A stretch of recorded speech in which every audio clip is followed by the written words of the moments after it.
Baik, saya ingin ke Pak Ito. Kalau kita lihat akhirnya walaupun dibilang ada yang mengatakan ini proses penetapan tersangka cukup lama, tapi akhirnya ditetapkan menjadi tersangka. Kemudian juga sudah ditahan selama 20 hari ke depan. Kira-kira apakah ada peluang bagi Panji Gumilang untuk lepas lagi dari jerat hukum, Pak? Ya, justru inilah ya kan sekarang pasal yang disangkakan adalah pasal penistaan agama. Sehingga di sini delik yang harus memerlukan penjelasan daripada ahli agama, baik perorangan maupun juga lembaga, dalam hal ini MUI. Kita tahu bahwa MUI itu adalah lembaga yang terdiri daripada para ahli agama, tokoh-tokoh agama, pimpinan organisasi agama. Ya, saya kira itu yang akan menjadi pedoman bagi penyidik dengan menetapkan sebagai salah satu alat bukti sebagaimana diatur dalam pasal 184 ayat 1 KUHP.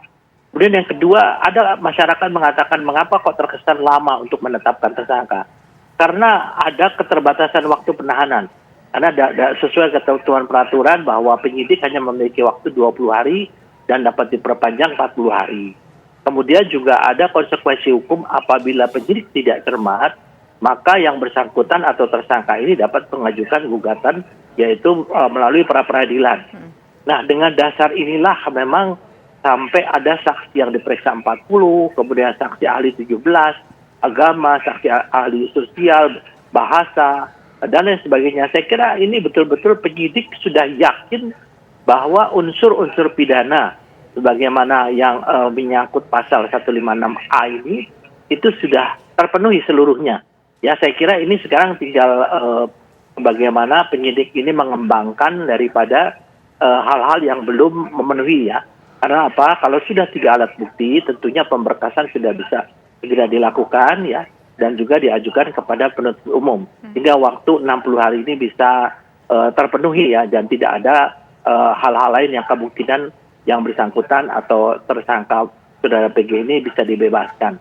Saya kira ini karena unsur penahanan sudah terpenuhi ya, yaitu unsur objektifnya, yaitu syarat objektifnya lebih dari 5 tahun ya, itu sudah terpenuhi. Kemudian syarat subjektifnya dikhawatirkan melarikan diri, menghilangkan barang bukti atau mengulangi perbuatannya, itu juga terpenuhi. Saya kira mungkin sekarang tinggal bagaimana penyidik memanfaatkan waktu selama 60 hari untuk bisa segera memberkas dan mengajukan ke penuntut umum, meskipun ada kasus-kasus lain yang saat ini sedang dilakukan penyidikan secara simultan. Ya, sehingga nanti berkasnya ini bisa di-split ya, dan juga bisa dikenakan kepada tindak pidana lain yang terkait. Saya kira demikian Mbak Tisha dan Mas Andro. Pak Ito Sumardi, kami ingin tahu dugaan Pak Ito, karena kami yakin Bapak bersama dengan TV One, bersama dengan media terus mengikuti kasus ini dari awal sampai akhir. Ini mengerucut ke dugaan penistaan agamanya, poin yang mana Pak Ito? Karena penistaan agama ini kan syarat akan tafsir. Ya. Nah, tadi sudah disampaikan oleh Pak Kiai Ihsan, ya.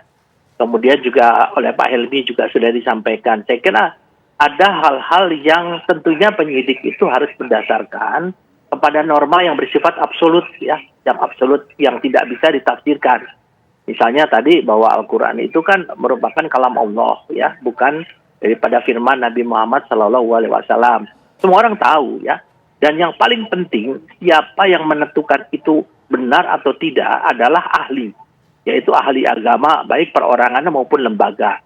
Keterangan daripada MUI sebetulnya fatwa itu kan tidak memiliki hukum yang mengikat. Tapi manakala dijadikan alat bukti dan diberikan status sebagai pro justisia, maka fatwa itu menjadi hukum yang mengikat. Demikian pula keterangan ahli agama yang disampaikan kepada penyidik dalam proses penyidikan. Jadi itulah yang menentukan nanti, hingga yang mengatakan bahwa itu salah atau benar adalah tentunya di peradilan. Ya. Dan kita tinggal menunggu bagaimana nanti daripada sanggahan daripada penasihat hukumnya, kemudian dengan jaksa yang mewakili negara tentunya. Oke, baik. Nah, ini berbicara saat fatwa, waktu itu kita sempat berdiskusi juga bahwa kenapa sih fatwanya lama banget nih dikeluarin MUI, ternyata kan sudah diberikan oleh MUI kepada Mabes Polri. Tapi kita bisa tahu detail-detail isi fatwanya itu apa secara garis besar, Pak Ihsan? Iya, Iwan sudah lama memang meminta fatwa, tapi kami sampaikan bahwa fatwa itu pemohonnya adalah Mabes Polri. Jadi kita sampaikan kepada pemohonnya, bukan kita buka kepada publik. Nah, karena ini hal-hal yang bersangkut paut dengan kepentingan tadi, walaupun tidak mengikat fatwa, tetapi ketika dia menjadi pro justisia, jadi bahan alat bukti, kata Pak Jenderal Ito Sumardi yang mantan Kabar Eskrim, maka dia menjadi hukum yang mengikat, menjadi alat bukti yang kuat. Nah, di sini tentu kami kenapa tidak menyampaikan secara terbuka mengenai fatwa ini, tetapi menyampaikannya kepada pemohonnya. Nah, yaitu karena tadi jangan sampai ini beredar luas dan kebermanfaatannya bagi pemohon tidak terlampaui, tidak tercapai. Tapi bila mana memang ingin juga diketahui, ya sama saya kira apa yang dirasakan oleh publik, bahwa salah satu hal misalnya tadi yang Tuhan tidak bisa berbahasa Indramayu, itu bagian yang ada di dalam fatwa itu. Maksud kami dari sekian banyak deretan kontroversial di Al Zaitun, Pak Iksan, apakah memang itu yang paling dominan, yang paling keliru yang diartikan oleh Panji Gumilang dibandingkan ada sholat campur safnya, kemudian pernah juga imam perempuan atau muazinnya bukan menghadap ke kiblat dan lain-lain? Untuk yang lain sudah kami fatwakan, ya, fatwa nomor 38 tahun 2023 yang berkaitan dengan wanita menjadi khotib dalam sholat Jumat dan kerenggangan sholat dan lain-lain. Tetapi untuk yang tadi bertebaran semua itu kan ada hal yang bersifat fikih, ya, yang masih bisa diperdebatkan, ada yang harus diterima karena agama itu ada yang bersifat dogma, ya, atau nakli, ada yang boleh ditafsirkan. Nah, kalau kata Pak Ito Sumardi tadi, kalau yang sudah harus diterima begitu saja ya susah, jangan digugat lagi, jangan diganggu lagi, karena kalau diganggu lagi menimbulkan gaduh. Nah, itu yang tadi dalam Al-Quran, dalam ajaran Islam kita sebut nakli, dalilnya sudah given, sudah seperti itu. Nah, juga fatwa yang kaitannya dengan yang tadi yang sudah given itu, yang kita berikan. Artinya terhadap misalnya tadi yang dikatakan bahwa Tuhan tidak mengerti bahasa Indramayu, itu artinya sudah masuk dalam kategori penodaan agama. Di sanalah muncul pandangan keagamaan kita. Itu yang kemudian orang mengatakan bahwa itu adalah fatwa. Nah, tapi bukan hanya itu satu-satunya, ya, karena tadi untuk kepentingan pemohonnya kami tentu saja tidak berkenan atau tidak etis kalau menyampaikan di media, karena yang pemohonnya itu dipergunakan untuk apa nanti? Karena tadi apabila nanti dipergunakan sebagai alat bukti dan itu pro justisia di persidangan kemudian diakui, divonis sebagai landasan hukum, hakim memutus atas dasar fatwa, maka fatwa menjadi hukum. Jadi kekuatan fatwa bukan lagi sekedar anjuran yang boleh mengikat boleh tidak, tetapi ketika sudah menjadi hukum sebagai landasannya, ya, produk pengadilan putusan hukum, maka dia mengikat sebagai hukum. Nah, besok berarti tidak boleh lagi orang berpendapat mengenai perihal Tuhan Al-Quran adalah kalimat Nabi Muhammad. Bukan kalam Allah. Bukan kalam Allah. Nah, karena apa? Bila mana terjadi pandangan seperti itu berhadapan dengan hukum. Walaupun tadinya dari fatwa. Nah, inilah sebuah kekuatan dari sebuah institusi yang namanya Majelis Ulama Indonesia. Oke. Nah, sekarang kita ingin ke Pak Helmi. Pak Helmi, tadi kalau kita mendengar suara dari Pak Helmi sekali lagi mengatakan bahwa tidak mendukung Panji Gumilang. Pak Helmi sebelumnya mengatakan bahwa menghormati kebebasan dalam berpikir. Tapi ketika sudah dimunculkan oleh fatwa oleh MUI, kemudian juga Panji Gumilang sudah ditetapkan menjadi tersangka, artinya apa yang disampaikan oleh Panji Gumilang sebelumnya ini adalah sesuatu yang tidak benar, begitu, Pak Helmi? Anda sepakat dengan poin itu? Polisi itu juga bukan penentu kebenaran. Ini kan ada Pak Ito di sini. Kita sebagai bangsa harus bersepakat bahwa kebenaran itu nanti baru muncul setelah ada keputusan pengadilan. Kan setelah, Pak Ito lebih paham dari saya karena beliau adalah Komjen, bekas Kabar Eskrim. Ini kan setelah dikumpulkan bukti-bukti, kan dilempar ke kejaksaan. Tunggu P21 dulu kan gitu Pak Ito ya. Nah, setelah jaksa siap nih menjadi atas nama negara menuntut, baru ke pengadilan. Di pengadilan belum tentu salah. Bisa jadi Panji Gumilang salah, bisa jadi benar tidak bersalah. Itulah peradaban tertinggi yang harus kita hormati. Tapi begini Pak Helmi, Pengadilan sejak jika Ya. seseorang diduga tidak melakukan kesalahan, tidak mungkin akan ada laporan dan tidak mungkin kalau tidak ada laporan itu dilakukan penegakan hukum. Bagaimana dengan soal poin itu Pak Helmi? Makanya kalau orang diduga salah namanya tersangka. Dia belum tentu salah, tersangka. Itu hukum kita bilang begitu. Nanti begitu dia masuk ke pengadilan namanya terdakwa. Nanti setelah ada vonis, dia bisa bebas, bisa jadi terpidana. Mari kita hormati itu, Pak Helmi. semua itu. Pak Helmi Kita- Hidayat. Ya. Dalam poin penistaan agama, tadi dari MUI menegaskan tidak bisa ditawar sama sekali Bapak, sifatnya absolut dan tidak bisa ditafsirkan sepihak karena ada ukurannya tadi ya. Artinya apa yang dikatakan oleh Panji Gumilang yang sudah terlontar itu, Pak Helmi, tidak termaafkan Pak, kalau versi MUI Pak. Sekarang ini status Panji Gumilang disangka melakukan kesalahan, disangka melawan kebenaran yang dibuat oleh fatwa. Disangka dulu, mari kita hormati hukum kita. Dia disangka. Apakah betul-betul dia salah? Apakah benar? Serahkan di pengadilan. Di pengadilan itu, kawan-kawan sekalian, kita akan menyaksikan sebuah peradaban tingkat tinggi. Hakimnya tidak satu, di situ ada jaksa penuntut umum, di situ ada saksi, di situ ada terdakwa, ada pengacara. Wah, banyak sekali. Iya. Seluruh Makanya rakyat kita Indonesia harus bersabar. menyaksikannya. Ya Mas Helmi, Kalau kita di harus Mabes bersabar Polri, menunggu kan cuma polisi. proses-proses hukum yang sedang berjalan. Kalau di kejaksaan, Mari kita kan cuma hormati jaksa. bersama.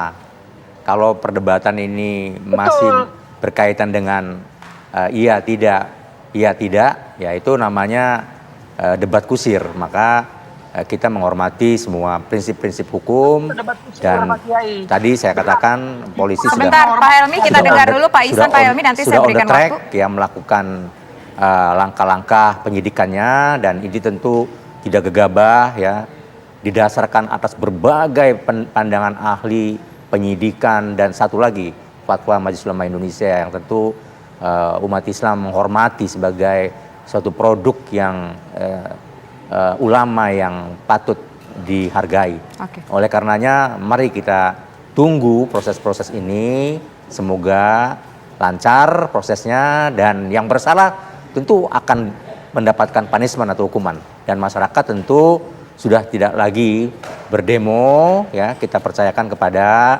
Mabes Polri ya untuk melakukan tindakan-tindakan dan proses-proses hukum selanjutnya. Oke. Silakan Pak Helmi ditanggapi. Halo. Nah, jadi gini, saya sangat setuju dengan Kiai Ihsan. Mari kita hormati pengadilan. Oke. Mari kita hormati. Kenapa begitu? Ini saya penting menyatakan ini sebagai pendidikan buat saya dan kepada bangsa setanah air. Bahwa kalaulah sekarang dikatakan bahwa Panji Gumilang bersalah dan semua rakyat Indonesia setuju dengan pernyataan bersalah, tiba-tiba pengadilan mengatakan tidak bersalah, bisa ngamuk orang.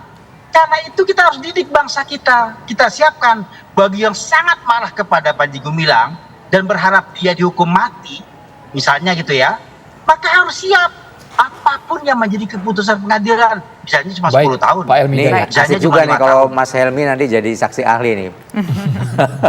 Baik, terakhir Pak Ito. kita menuju ke Pak Ito. Kita menuju ke Pak Pak Ito Helmi dulu. ditahan dulu. Ditahan Pak Helmi. Sedikit lagi. Kita ke Pak Ito Sumardi, Pak Helmi dan juga Saya Pak bilang Ihsan. tadi, 1 menit. Oke, 1 menit. 1 menit boleh singkat saja Pak 1 Helmi. menit. Tapi kalau ada yang mengatakan Panji Gumilang harus bebas, tiba-tiba pengadilan mengatakan 5 tahun, ya dia juga harus puas. Nah gitu, pengadilan. Terima kasih. Pak Ito Oke. Sumardi tanggapannya, silakan. Ya, baik. Yang pertama mungkin pemahaman tentang penyidikan. Penyidikan itu artinya adalah membuat terang satu perkara. Di dalam proses penyidikan, maka penyidik menetapkan tersangka. Betul sekali yang dikatakan Pak Helmi, bahwa dalam penetapan seorang tersangka itu azas praduga tak bersalah harus dikedepankan. Karena masih orang yang disangka. Nah, kemudian dalam proses selanjutnya, di dalam proses penuntutan, tentunya jaksa berdasarkan hasil daripada penyidik atau penyidikan ini, itu harus menentukan membuat semacam rencana penuntutan. Yang tentunya di sana intinya adalah orang tersebut harus bersalah. Kalau tidak bersalah, tentu di penyidikan harus dikeluarkan surat perintah pemerintahan penyidikan. Nah, disitulah betul kata Pak Helmi tadi, hati nurani seorang hakim berdasarkan keterangan-keterangan saksi ahli maupun keterangan saksi-saksi memiliki keyakinan bahwa yang bersangkutan salah atau tidak. Karena kita tahu bahwa hakim itu kan suara Tuhan katanya. Nah, sehingga di sini betul-betul bahwa kita yakin, kita melihat dari fakta-fakta kemudian dari perbuatan yang dilakukan seorang PG itu menurut ukuran kita itu adalah bersalah. Tapi tentunya yang disampaikan Pak Helmi betul, karena memang dalam proses hukum pengadilan lah yang akan menentukan seseorang itu apakah mendapatkan keputusan hukum yang tetap ya atau inkrah. Nah, saya kira mungkin lebih baik kita menunggu proses peradilan sambil kita tentunya menjadikan masalah ini menjadi satu referensi. Ya, tentunya MUI kan sudah tahu, betul dikatakan Pak Kiai Ihsan tadi, nanti akan bisa jadi jurisprudensi kalau ada kasus yang serupa, bahwa fatwa yang dikeluarkan MUI ini akan menjadi sesuatu fakta hukum ya, yang mengikat gitu. Saya kira itu pendapat saya. Baik, terima kasih Pak Ito, terima kasih Pak Helmi, terima kasih juga Pak Ihsan sudah bersedia hadir ke studio kami.